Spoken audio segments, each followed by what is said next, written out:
We tested 50 chocolate chip cookie recipes, and this is the best one.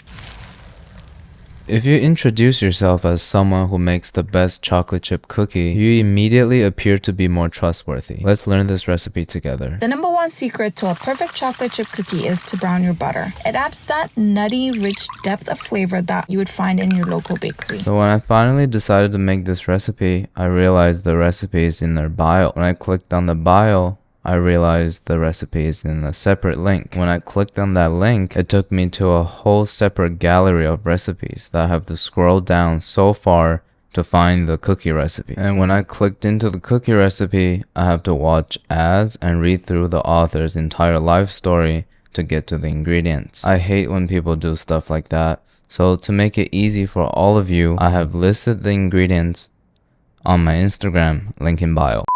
So our first step is to brown a whole block of butter. You have to be careful though, because it might explode like this.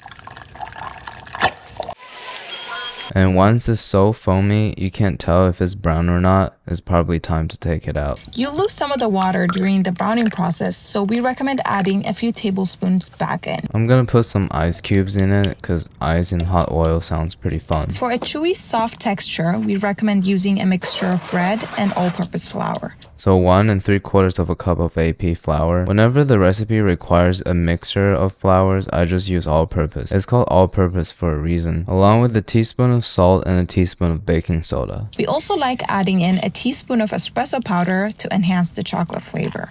So in a separate bowl, we'll go with a cup of brown sugar, half a cup of white sugar. I love espresso powder, so I'm adding a little extra. And the best cookie dough consistency uses 1 egg yolk mixed with 1 regular egg. Dessert MSG, 1 egg yolk. Ligma fork it till smooth, add in the butter. You can beat this on the couch if you want, but I'll just do it here. Combining the dry ingredients with the wet mixture. Combine the dry ingredients and wet ingredients in a satisfying way. Bigger pieces of chopped chocolate in addition to smaller chips to create the perfect wells of gooey goodness. And I also know that you like the chocolate snapping sound. I'm gonna give you what you want. After we fold the chocolate into the dough, we roll them into perfect looking balls, put most of it away in the freezer, and then bake 4 of them. 350 for 14 minutes. The large size of the chocolate chunks kinda makes it look like a mess made by a baby, but I'm sure biting into it will be more satisfying as well. Let's do what they did in the beginning and split open multiple cookies at once.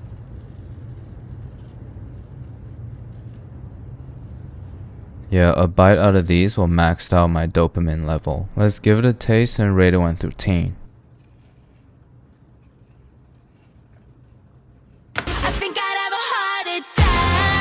I think I nailed this one. Crunchy on the outside, chewy and gooey on the inside. The only issue is that it doesn't look that good, so 9.5 out of 10. But again, I've never had a chocolate chip cookie that didn't taste good. I've also never had a chocolate chip cookie that didn't have a glass of milk to go with it, even though it's expired for a few days, but it tastes fine.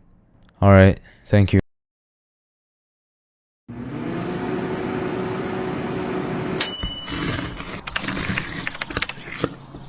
That looks pretty insane. We have to try it out now.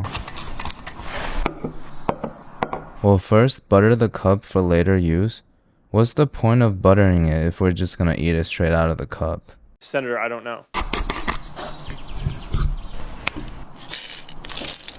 First, we'll go with 20 grams of Nutella. They called it hazelnut sauce in the video. It makes it sound so much better in quality. We're only going with 20 grams because we don't want this to be too rich. And then 100 grams of butter and 85 grams of dark chocolate. Heat it over medium heat till nice and silky. Till it looks sort of like this. And then in a bowl, we'll add 2 whole eggs and 2 egg yolks. Then we'll add about 60 grams of sugar and beat it till it's completely dissolved. With a Ligma fork, of course.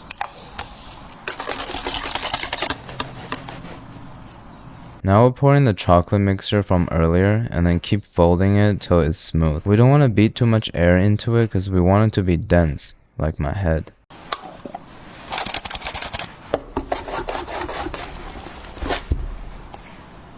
Low gluten flour is basically cake flour, so 87 grams of that, and then just a key bump of baking soda. And then we'll fold the dry ingredients in till it's smooth like this.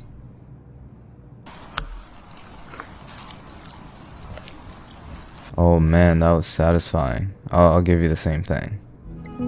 Listen, seeing you got ritualistic, cleansing my. And then at 350 for 20 minutes. I'm gonna put it on the tray because I'm not sure if this mug is oven safe or not. Not trying to deal with explosions.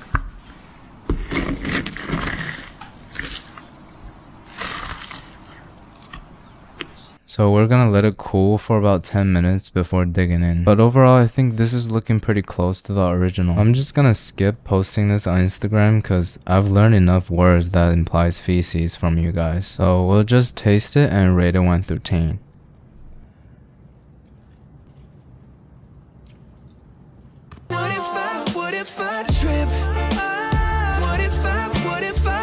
It kind of just tastes like undercooked warm batter, but because of how much Nutella is in there, it tastes really good. But definitely not as good as just straight up eating Nutella out of the jar. So I'm giving it a 7 out of 10. I truly believe that every recipe has a time and a place, and this recipe caters towards people who think they're too healthy. If you're here for a fun time, not a long time, I recommend you making this a lot. Alright, thank you.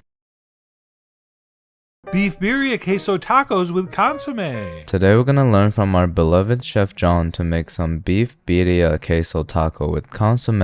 And to get started, you're going to have made 1 batch of beef birria. Since we're starting with the finished batch of beef birria, we're gonna have to make it first. And this is gonna be my own beef birria recipe. That's right, I give out recipes now. Get used to it.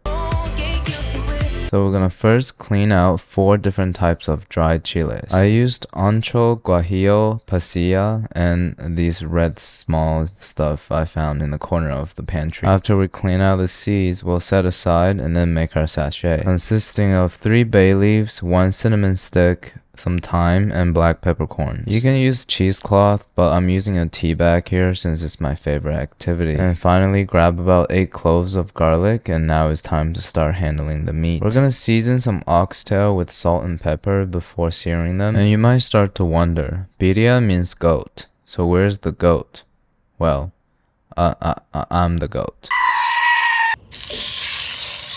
So basically, you just want to give it some color and lock in the juices. Once the pan is starting to look burnt, we'll drop in our aromatics, give it some color, and then add tomato paste from a Ziploc bag. Caramelize it a little bit before deglazing with some wine. Scrape all the fond, and then reduce till all sec. Now I'm gonna add in the stock, which is just chicken bouillon and boiling water. I had to transfer everything to a smaller pot because the Dutch oven was too wide. Made a mess, of course. Now we're gonna add in all the chiles, cover, and simmer for 30 minutes. When the time is up, we'll take out all the aromatics, blend them up, pour it back in, cover it again, and then simmer for 2.5 hours. And hopefully you'll finally get jiggling meat like this, ready to shred.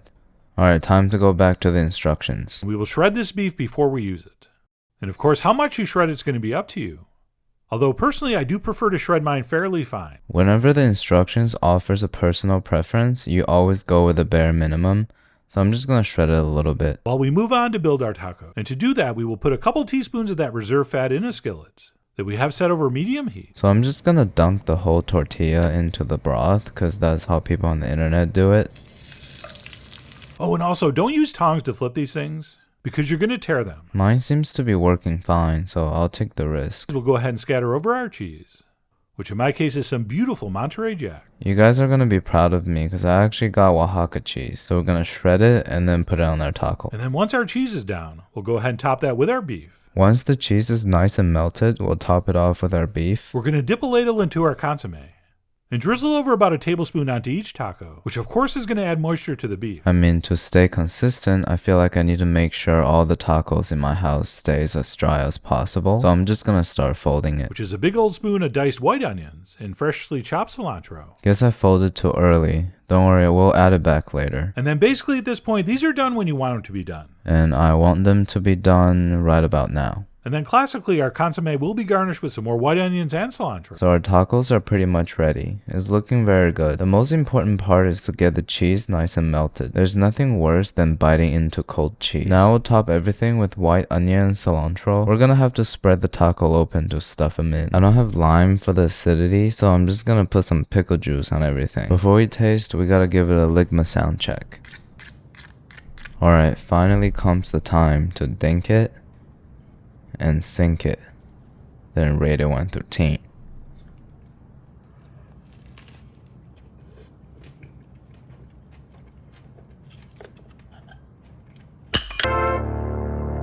Baby. The golden crispy shell, the melt in your mouth oxtail, and the cheese pull go crazy as well. I would do a chef's kiss, but I find it cringe as hell. The freshness in the smell stimulates every one of my brain cell as if I've been put under a delicious magic spell. After dipping in beef stew, my mind had a breakthrough. My hopes and dream finally came true. 9.5 is my review. The recipe you wish you knew. And when we pull up, Give me the loot. 2 million, our community together like glue. As your favorite NPC, Future Canoe, all I have to say is, alright, thank you. Today I'm going to be sharing a recipe with you guys that I've been working on for a while, and I've been fixated on making the perfect cinnamon rolls for a very long time, and I feel like I finally accomplished that. Today we're gonna follow instructions from this cinnamon roll recipe video. You're going to begin by mixing together your yeast mixture and letting it rest for 10 minutes. That was too fast for my bird brain, so I'll slow it down a lot. So we're starting with 3/4 of a cup of warm water, 2.5 teaspoons of active dry yeast, and a tablespoon of sugar. We'll give everything a ligma mix and set it aside for 10 minutes. Then in a separate bowl, add in all of your ingredients. So all of my ingredients include 3 cups of flour, 1/3 of a cup of sugar, 1 egg, 1 egg yolk, and 4 tablespoons of melted butter, and a teaspoon of salt, which I forgot. Adding in your yeast mixture in last, and we're going to mix it together until it resembles a rough dough. And lastly, we'll add in the yeast mixture and then start kneading it till it resembles a dough. And we're going to knead it for about 8 to 10 minutes until it's nice and smooth. Now we're going to knead it on a silicone mat for about 5 minutes. And we're going to let it rest for 1.5 hours to 2 hours, or until it's doubled in size. Now we'll put it in a lightly floured bowl and cover, let rest for about 1.5 hours. Roll it out to about 1/2 inch thick, and we're going to add our filling. While we wait for the dough, we can make the filling, consisting of 1 cup of brown sugar, 2 tablespoons of cinnamon, a dash of nutmeg, and a little bit of ground clove. And finally, 1/3 of a cup of butter. The best way to mix it is just to cut them up into smaller pieces and wait for it to become soft. Now our dough has doubled in size, so we're gonna lightly punch it, pull it out, and roll it into about 1/4 inch thick. I didn't expect these 2 steps to be the most time-consuming tasks of the entire recipe, but it took me about 35 minutes just to spread them thin. But in the end, I actually left a motivational message for this cinnamon butter. Here it is. Once there's a nice even layer of your filling, roll it up tightly and then cut with some dental floss. Now roll it up to layer in the cinnamon butter. I only have flavored floss, so we're gonna have some minty fresh cinnamon rolls. We're going to let them rest for 30 minutes, and then after those 30 minutes, add about a tablespoon of heavy cream on top of each roll. Now we'll add about a tablespoon of heavy cream on each roll and then let it rest for 20 minutes. Bake them at 350 for about 25 to 30 minutes. You don't want to bake them for too long because you still want them to be nice, soft, and gooey in the center. After 20 minutes, they got nice and puffy. We're gonna bake it at 350 for 30 minutes. Take them out of the oven, add your frosting, and you're done. Take them out of the oven. They kind of look like drowning giant snails. While we wait for it to cool, we're gonna make the icing. 4 ounces of cream cheese, 3 tablespoons of butter, a teaspoon of vanilla, 3/4 of a cup of powdered sugar, and a creamer of your choice. I'm using Fairlife vanilla protein, so I can call it an anabolic cinnamon roll. Once you have everything, just keep mixing completely by hand till it looks like this. So as you can hear, my homies are over and they're pretty hungry, so I gotta glaze them up fast. I mean the cinnamon rolls. I did post this on Instagram, but the comments are extra edgy this time, so I'm not gonna show it. TikTok has taken down a lot of my videos lately for over-sexualized content. It's impressive how among all these videos out there, they always choose mine to take down. Anyways, now it's time to taste it and rate it 1 through 10. And by the way, this is the correct way of eating a cinnamon roll.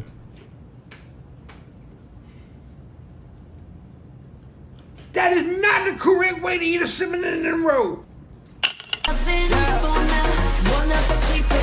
The bun is very light, fluffy, and soft, and the icing on top adds a lot of richness that brings the whole dish to balance. Her instructions are extremely clear and easy to follow. This is my first time making cinnamon rolls, and even I can make it look sorta normal. This recipe is a 9 out of 10. Highly recommend. So I've been watching a lot of Cook lately, and I want to adopt his series rating breakfast around the world. So send me a DM on Instagram, let me know what country you're from and what kind of food you eat in the morning. Alright, thank you.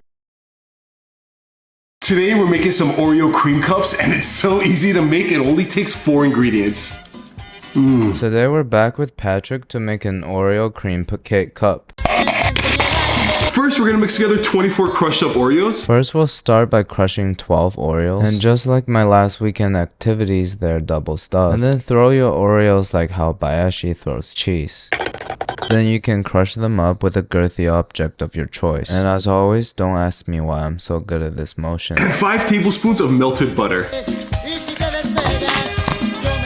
Since it's already pretty wet, we're gonna skip on the butter. Then we'll find a glass jar and lay down a bed of Oreos. Now we want to pour in some heavy cream and start whipping it until you get stiff peaks. And then we'll pour some heavy cream and start beating it with my Ligma fork. And if you've been watching me for a while, you already know I'm gonna go beat it on the couch.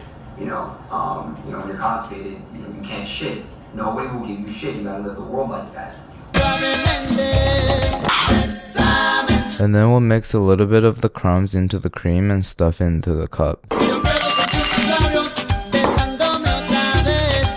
And there you have it, Oreo cream cups. I don't really feel like getting out another bowl just to melt chocolate, so I'm just gonna put a little bit on top and then melt in my favorite way.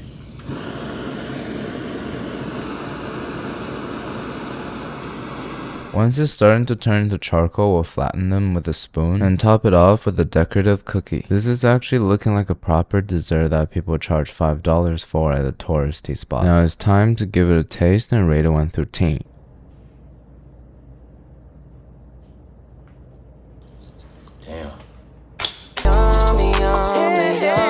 I'm very impressed with this recipe as we only use 3 ingredients here, and somehow putting them in this format achieves a brand new and better experience. And also, I just love sugar in any shape or form. I feel like when a Facebook mom tells you that she's bringing dessert for the party, this is what you're gonna get. Highly recommend this recipe, 8.7 out of 10. Comment Patrick win. Alright, thank you. The most delicious, high-protein and low-calorie crispy chicken sandwich that'll make you feel like you're cheating on your diet, but you're not. If you want to feel like you're cheating but actually not, you can just kiss your homies. Grab your chicken breast and beat your meat to slightly flatten it. Grab breast, beat meat, and give it some head if you want. Season each side with the seasonings listed on screen. Season my chicken with the seasonings listed on screen. Now grab cornflakes, add a dash of the same seasonings and crush it into smaller pieces. Now I'm gonna grab panko and add a dash of the same seasoning. On a separate plate, mix together an egg with hot sauce. If you think hot sauce is too spicy, you can just replace it with a teaspoon of water, and then we'll beat it with my Ligma fork. And dip each piece of chicken in flour, then in the egg, and then in the cornflakes, and this is what will make it super crunchy. Dip the chicken in flour, and then the egg, and then the panko to make it crispy. Look how big these radioactive breasts are. It's bigger than my hand. Spray them with light cooking oil spray and bake them in the oven or air fryer with the settings on screen. I'm gonna drizzle some oil on top. You can spray it with your mouth if you want. Into a 425 Fahrenheit oven for 20 minutes. And while that's baking, mix together yogurt or light mayo with honey, smoked paprika, and hot sauce. Now in a separate bowl, mix in mayo, barbecue sauce, yellow mustard, honey, smoked paprika, and stir it till silky smooth like this. Now the chicken is done and it looks just like the original one, and it passes the sound check. I grab a toasted Aldi brioche bun, add some of the sauce with some pickles, the chicken, a bit more sauce, repeat the process for the other one, and enjoy. Now grab a low carb bun, aka crispy water, layer it up with sauce, followed by some pickle, and then the chicken, sauce, more buns. Now the sandwich is looking pretty fire. Let's cut it open and inspect the cross section. Hopefully the chicken's cooked all the way through. It's looking pretty good. Nice job, team. Let's taste it and rate it 1 through 10.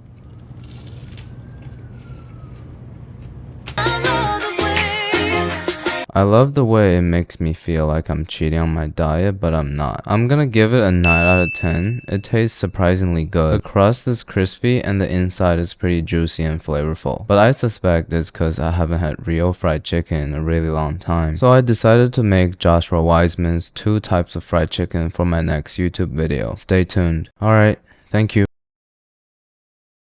And that's a handmade peanut butter milkshake. I made it without a blender, and so can you. Happy Milkshake Monday. Today we're gonna hand make a milkshake from the grandpa I never had. Into a glass jar, 3 scoops of vanilla ice cream. 3 scoops of vanilla ice cream in a cup.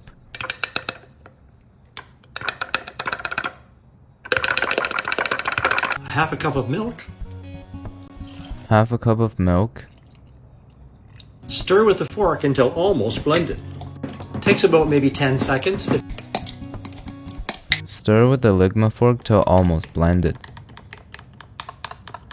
This is where it can get fun. Go to your refrigerator and use whatever you've got. I'm going to use peanut butter. I've never stored peanut butter in the refrigerator before. Are you supposed to do that? But anyways, the only option in my fridge is strawberry jam. I think this video helped me realize why the Ligma fork is superior than all other forks. Because you can just move up and down like this with it and it blends the milkshake for you. Let's make a hashtag called I Made a Milkshake. You make one just like this and tag me at the White Elephant and hashtag I Made a Milkshake. Let's also start a hashtag called The Boys Are in the Yard and tag me in it so I'll teach you how to get them out. Well, this is where it gets really fun. Put a lid on.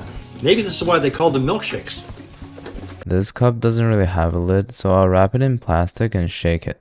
Don't ask me why I'm so good at this motion. Look how thick this is. You can stand a metal straw up in it.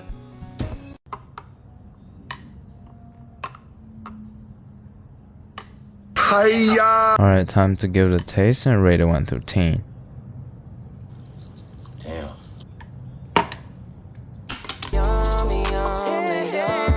Nothing like a refreshing strawberry milkshake in the summer. It tastes great. Plus, watching him gives me hope in humanity somehow. 9.5 out of 10. Everybody should try it. Once Ligma fork is in store, you definitely need to try it. Alright, thank you. Let's make Kinder Rice Krispie bars with just 4 ingredients. As you already know, when I follow a recipe, I always have the right ingredients. So I went around looking for Kinder bars, but I can't find it anywhere. Then I learned that this Italian brand's distribution is extremely limited in the US. It's such a shame though, because I feel like this white boy could be on your roster feeding you pasta and lobster. So today we're just gonna go with the good old Hershey's bar. Add butter, mini marshmallows and Kinder chocolate to a saucepan and melt on a low heat, stirring continuously. Maybe use a bigger saucepan than I did. So we're gonna go with 60 grams of butter, 300 grams of mini marshmallow, which is a whole bag, and then about 4 ounces of chocolate. I realized I didn't get enough Hershey's bars, so we're gonna have to replace some of it with a spoonful of Nutella, aka the solution to every problem in life. Now we'll move it over to a stove, turn on low heat, and melt everything together.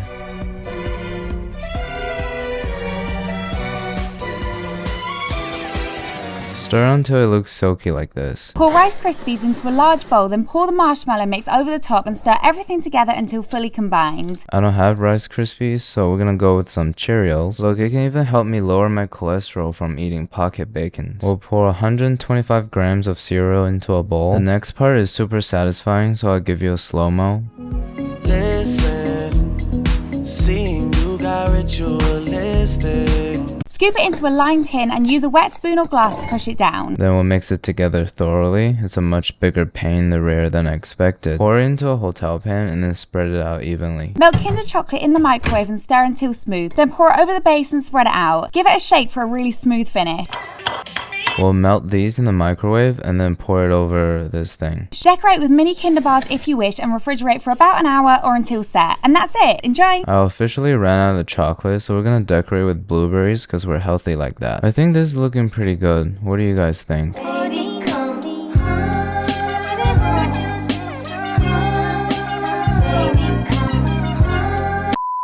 These are surprisingly really hard to cut. I wonder if it would be easier if I used the right ingredients. If you're still wondering what's the real purpose of my Ligma fork, well, one of them is to grab the centerpiece of every baked good. Now that I'm closely inspecting it, even though it's a little far from the original, it doesn't look that bad. Now it's time to taste it and rate it 1 through 10.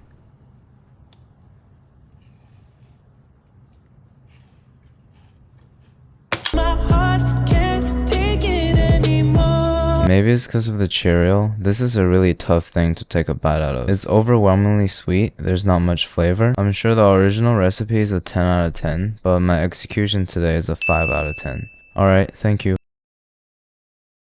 Buttermilk from my fried chicken that I'm gonna make later on. Like I said, this is how I do it. I don't care how you do it. Keep your opinions to yourself. I'll keep my opinions to myself while you guys can post your opinions in the comment section. I'd rather have too much buttermilk than too little. So we're gonna start with too much buttermilk. We're gonna go ahead and start up with that paprika to give it color, of course. We'll hit it with paprika to give it some off color. And the cayenne is for a little... I don't have cayenne, so I'm gonna put in a little bit of pickle juice. And the pickle is for the...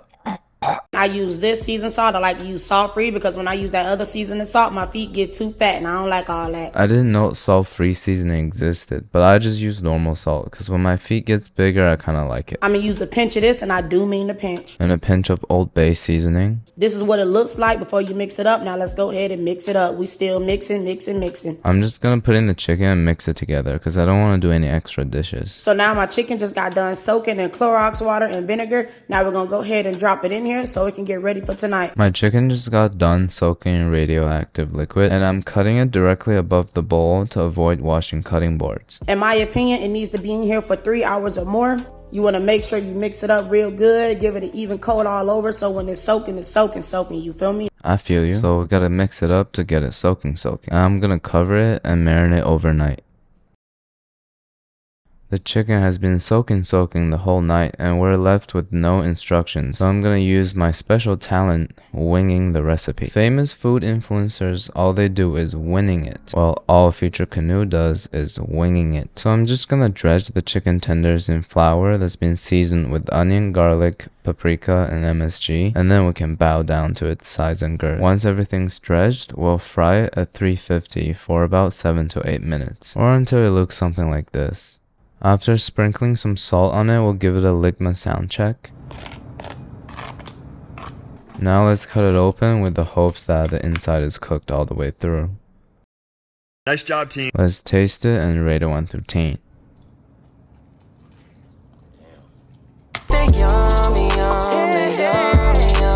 The buttermilk was able to tenderize the chicken breast a lot. As you can see here, the chicken is very juicy and very hot as well. The outside crust is crispy and flavorful. Nothing to complain about here. I'll give this marinade recipe an 8.5 out of 10. Alright, thank you.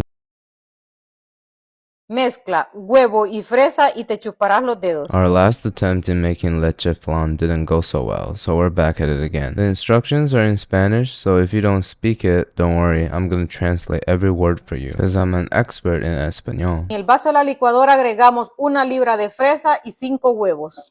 5 huevos, with some type of fruit. So I did a mixture of strawberry and blueberries, and this is what I imagined to be the breakfast smoothie of a bodybuilder with minor psychopathic tendencies.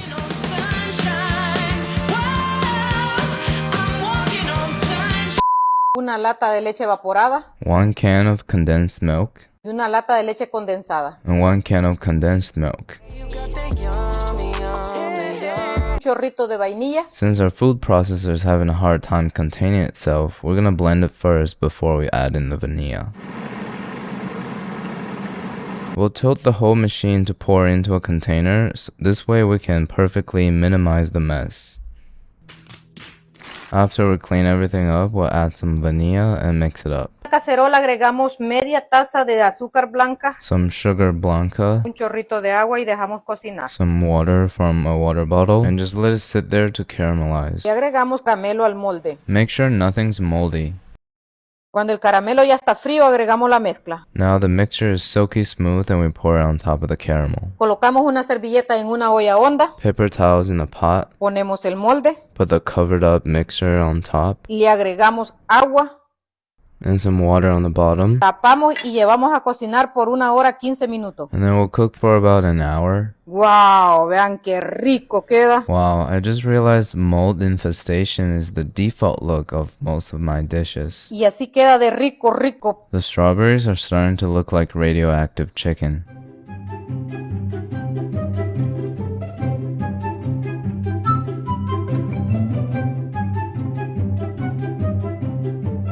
You know, a lot of people eat with their eyes, but I eat with an open mind.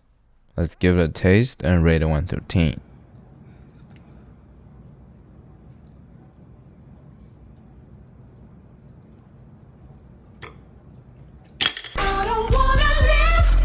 Yeah, even my stomach can't handle a second bite of that. It kind of tastes like scrambled eggs made with sugar instead of salt, thrown into a Ziploc bag, and then somebody took a 40-minute bath with it in the jacuzzi with Conan O'Brien in the same tub. The original recipe looked pretty good, but my execution is definitely a 0 out of 10.